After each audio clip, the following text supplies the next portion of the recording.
What is up, guys? It's me, Vicstar123, with some Team Cycle gameplay. This was actually a really fun gameplay, definitely a challenge. We had to get a kill with our primary weapon, then our secondary weapon, then our knife, and then our equipment. If we died, we got reset back to our primary weapon, and it just meant that we had to, you know, play several different styles throughout the game just to make sure we were able to pick up the kills with the certain weapons we needed as we went for them. The TAC-45 is actually a beast pistol. I was having a lot of fun using it. So anyway, guys, that is the gameplay. I hope you enjoy, and what I wanted to do with you guys is share another news article that I found interesting, give you my thoughts, and then let you guys leave your thoughts in the comments. So-called killer robots are due to be discussed at the UN Human Rights Council meeting in Geneva. A report presented to the meeting will call for a moratorium on their use while the ethical questions they raise are debated. The robots are machines programmed in advance to take out people or targets which, unlike drones, operate autonomously on battlefield. So if you have, you know, drones like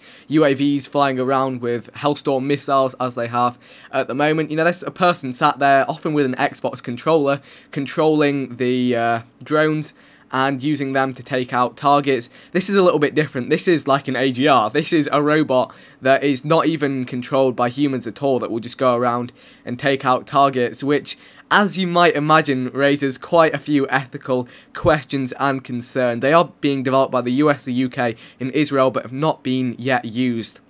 Supporters say their lethal autonomous robots, as they are technically known, could save lives by reducing the number of soldiers on the battlefield, but human rights groups argue they raise a serious moral question about how we wage wars.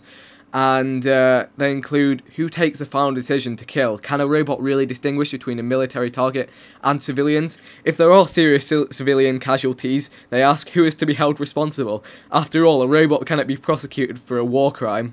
The traditional way to look at it is there is a warrior and there is a weapon, but now what we see is that the weapon becomes the warrior, the weapon takes the decision itself. So there we go, that is an interesting point to bring up, all this ethics coming in. I mean, when you think about it, it's crazy to think that robots are going to be able to make decisions. You know, should robots ever be able to make the decision to take human life? I really am not too sure about this one. Very much, you know, in minds it could lead to the iRobot situation where the robots turn against the humans.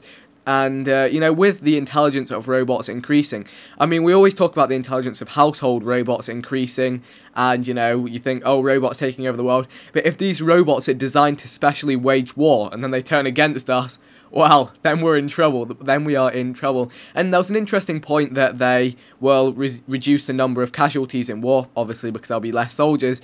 But if you extrapolate this out and continue, this is just going to be weird. There's just going to be two armies of humans sat either side, and robots just battling it out in the middle for control.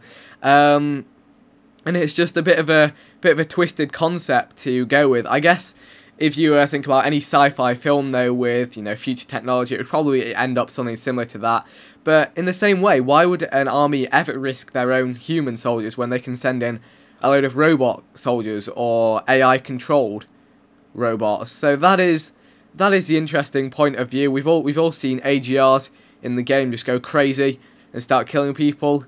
Would that same thing in real life be a good or bad thing? Because if you think, if they fell into the wrong hands and someone just let loose one of these robots in the public, just set it to target everything, that could be a very bad situation to be in. The thing is, with all these technological advancements, is you can protest them as much as you want, but can you really hold them back? Is it just something that inevitably is going to happen? It's like with the atom bomb, the nuclear bombs.